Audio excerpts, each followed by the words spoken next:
राहुल गांधी जब प्रधानमंत्री बनेंगे तो हम राहुल गांधी से कहेंगे ना कि दलितों का बैकलॉग पूरा करो, निजी क्षेत्र में आरक्षण लागू करो, जातिगत जनगणना होनी चाहिए और जनगणना के हिसाब से हमारे हकूक तय होने चाहिए, संविधान को पूर्ण रूप से लागू करो, मंडल कमीशन लागू करो, हम कहेंगे। और उस दिन अगर मल्लिकार्जुन खड़गे कौन है, राष्ट्रीय अध्यक्ष कौन है, दलित। मुकुल वासनिक कौन है, दलित। कुमारी शैलजा कौन है, दलित। और अपना सुशील कुमार शिंदे साहब कौन है, दलित। चन्नी साहब कौन है, दलित। और कितना हिस्सेदारी चाहिए भाई, इतनी आबादी है दलितों। अरे तो टोटल पदाधिकारियों को कितनी आप हिस्सेदारी चाहिए। जितने मैंने दलितों के नाम आपको बता दिया, आप अपने ब्राह्मणों के नाम बता दो मुझे। भाई चन्नी को मुख्यमंत्री किसने बनाया, कांग्रेस ने। सुशील कुमार शिंदे को मुख्यमंत्री किसने बनाया, कांग्रेस ने। गृह मंत्री सुशील कुमार शिंदे को किसने बनाया, कांग्रेस ने। बूटा सिंह को गृह मंत्री किसने बनाया, कांग्रेस ने। बाबूजी को उप प्रधानमंत्री किसने बनाया, कांग्रेस ने।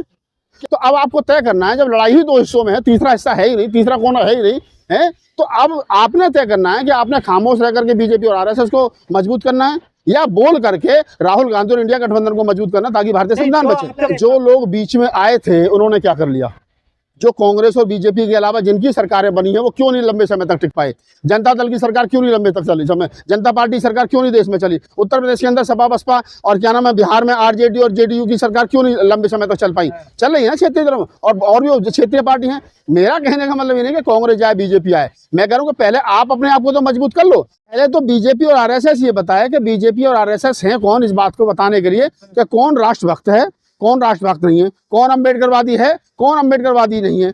कम से कम इतना तो तय है कि बीजेपी और आरएसएस जो है वो बिल्कुल भी ना तो राष्ट्रभक्त हैं और ना अम्बेडकरवादी है, ना संविधानवादी है। ये एक लाइन में तय हो जाता है। अब मैं आता हूं आपके सवाल के जवाब पे। आपने कहा कि राहुल गांधी वहां वो नहीं कर पाए जो उनको उद्घाटन करना था, तो पूरी तह तक जाना चाहिए।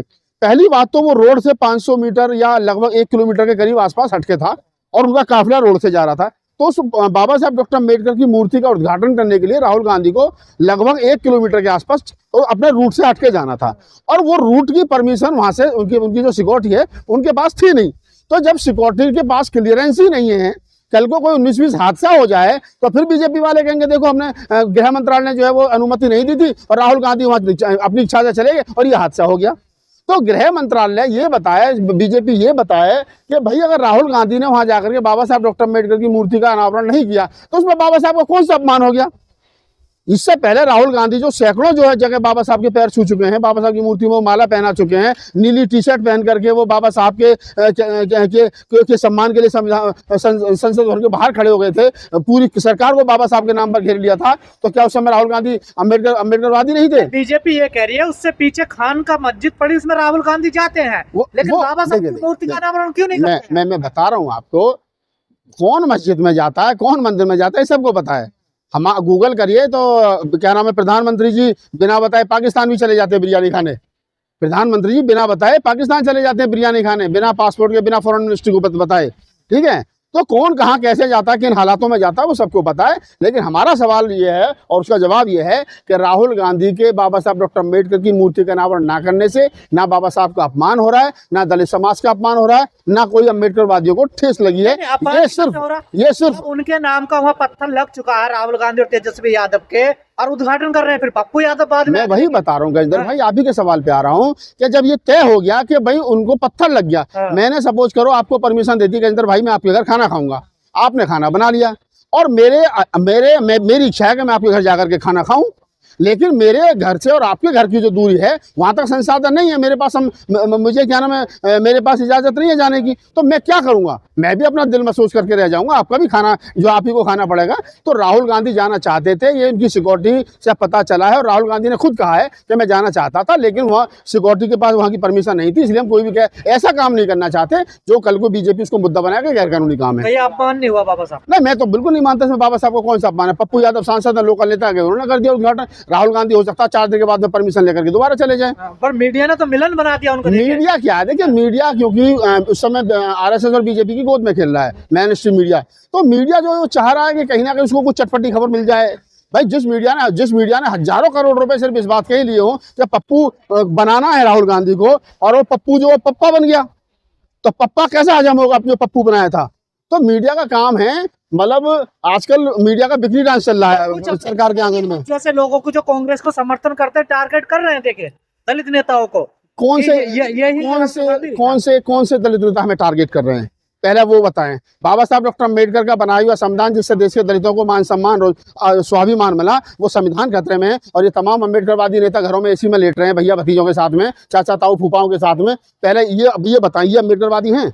अरे हम लोग लड़ रहे हैं भाई, हम लोग गालियां खा रहे हैं, तुम हमको हरिजन कह रहे हो, दरिजन कह रहे हो, जो पता नहीं कौन कौन से जन कह रहे हो। हम फिर भी सिर्फ इसलिए, अगर हमें राहुल नागपाल को व्यक्तिगत रूप से कुछ चाहिए तो मिल जाएगा, इसमें कौन सी बहुत बड़ी बात है। रतन लाल को चाहिए, मिल जाएगा। लेकिन ये राहुल नागपाल की और रतन लाल को व्यक्तिगत लड़ाई नहीं है, ये समाज की लड़ाई है। संविधान रहेगा तो हम सब लोग रहेंगे, हमारे बच्चों के हक हकूक रहेंगे। संविधान ही नहीं रहेगा तो कुछ भी नहीं रहेगा। और मीडिया ने और बीजेपी ने तो एजेंडा सेट कर दिया कि ये दलित विरोधी है, अम्बेडकर विरोधी है। देखिए, जिस दिन राहुल गांधी किसी क्या नाम है ताकतवर पद पर होंगे, वो प्रधानमंत्री होंगे, गृह मंत्री होंगे, किसी देश के ऐसे संवैधानिक पद पर होंगे जहां से दलितों के लिए कुछ मिल सके, तब मैं कहूंगा कि राहुल गांधी ये कर सकते थे दलितों के लिए, उन्होंने नहीं किया। राहुल गांधी जब प्रधानमंत्री बनेंगे तो हम राहुल गांधी से कहेंगे ना कि दलितों का बैकलॉग पूरा करो, निजी क्षेत्र में आरक्षण लागू करो, जातिगत जनगणना होनी चाहिए और जनगणना के हिसाब से हमारे हक हकूक तय होने चाहिए, संविधान को पूर्ण रूप से लागू करो, मंडल कमीशन लागू करो, हम कहेंगे। और उस दिन अगर राहुल गांधी दे सकते हैं ना, तो दे तो रखिए हिस्सेदारी, और कितनी चाहिए। अरे सुनिए, मल्लिकार्जुन खड़गे कौन है? राष्ट्रीय अध्यक्ष कौन है? दलित। मुकुल वासनिक कौन है? दलित।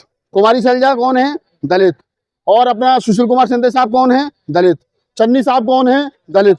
और कितना हिस्सेदारी चाहिए भाई? इतनी आबादी है दलितों। अरे तो टोटल पदाधिकारियों में कितनी आप हिस्सेदारी चाहिए? जितने मैंने दलितों के नाम आपको बता दिया, आप अपने ब्राह्मणों के नाम बता दो मुझे कांग्रेस में। भाई मैं कह रहा हूँ कि राष्ट्रीय अध्यक्ष, राष्ट्रीय महासचिव, राष्ट्रीय प्रवक्ता और बहुत सारे जो दलितों के पास में है, चन्नी को मुख्यमंत्री किसने बनाया? कांग्रेस ने। सुशील कुमार शिंदे को मुख्यमंत्री किसने बनाया? कांग्रेस ने। गृह मंत्री सुशील कुमार शिंदे को किसने बनाया? कांग्रेस ने। बूटा सिंह को गृह मंत्री किसने बनाया? कांग्रेस ने। बाबूजी को उप प्रधानमंत्री किसने बनाया? कांग्रेस ने। क्या चाहिए भाई? आपके साथ ही क्यों कहते हैं ये कांग्रेस जो दलित विरोधी, अम्बेडकर विरोधी है? अब जिनकी रोजी रोटी इस बात पे चल रही हो, जिनको बेचारों को शाम को 500 रुपए सिर्फ इसलिए मिलते होंगे सोशल मीडिया पर राहुल नागपाल उगाड़ी बकनी है, तो अच्छी बात है, मैं तो उनका भी सम्मान करूंगा। मेरी वजह से कम से कम उनको 500 तो मिल रहे हैं, तो ये कोई बहुत बड़ी बात नहीं। कोई सच्चाई नहीं है इसमें। अब आपको लगता है, मुझे तो कुछ लोगों ने बताया कि कुछ लोगों को कुछ लोग फंडिंग कर रहे हैं कि आपको इनको हरिजन और दरिजन कहना है, शाम को बैठ करके मुर्गा उर्गा खाएंगे, लिखा करो सोशल मीडिया पर। तो आप क्या लगता है, आपको सबको कांग्रेस की तरफ ही जाना चाहिए, दलितों को? नहीं, सब ये हाँ, देखिए किसको किस पार्टी में जाना है, किसको किस पार्टी में राजनीति करनी है, किसको किस पार्टी को वोट देना है, किसको किस पार्टी की सदस्यता लेनी है, ये आदमी का संवैधानिक अधिकार है। मेरे कहने से कोई क्यों जाएगा? मैं तो सिर्फ एक बात कह रहा हूँ कि वर्तमान में लड़ाई दो हिस्सों में है, एक तरफ संविधान के विरोधी लोग और एक तरफ संविधान के मानने वाले लोग हैं। तो अब आपको तय करना है, जब लड़ाई ही दो हिस्सों में है, तीसरा हिस्सा है ही नहीं, तीसरा कोना है ही नहीं है, तो अब आपने तय करना है कि आपने खामोश रह करके बीजेपी और आरएसएस को मजबूत करना है, या बोल करके राहुल गांधी और इंडिया गठबंधन को मजबूत करना, ताकि भारतीय संविधान बचे। आपके महापुरुष कहते हैं वही हो गया ना, कांग्रेस जाए बीजेपी आए, बीजेपी जाए कांग्रेस आए, तीसरे का कोई इसमें है ही नहीं कुछ भी। देखिए वही बात आप कह रहे हैं। देखिए जो लोग बीच में आए थे उन्होंने क्या कर लिया? जो कांग्रेस और बीजेपी के अलावा जिनकी सरकारें बनी है वो क्यों नहीं लंबे समय तक टिक पाए? जनता दल की सरकार क्यों नहीं लंबे तक चली? जनता पार्टी सरकार क्यों नहीं देश में चली? उत्तर प्रदेश के अंदर सपा बसपा और क्या नाम है, बिहार में आरजेडी और जेडीयू की सरकार क्यों नहीं लंबे समय तक चल पाई? चल रही है ना क्षेत्रीय तरफ, और भी क्षेत्रीय पार्टी हैं। मेरा कहने का मतलब ये नहीं कि कांग्रेस जाए बीजेपी आए, मैं कह रहा हूँ कि पहले आप अपने आप को तो मजबूत कर लो। जब हमारा नेता ही हमें दिखाई नहीं दे रहा तो हम किसके साथ जाएं? भाई दलित समाज आज की तारीख में अनाथ की तरह रोड पे खड़ा है बाबा साहब के संविधान को हाथ में लेकर के, और उसका नेता कहीं दिखाई नहीं दे रहा है, तो क्या करे दलित समाज? भाई कहीं ना कहीं तो वो जाएगा ना। धन्यवाद।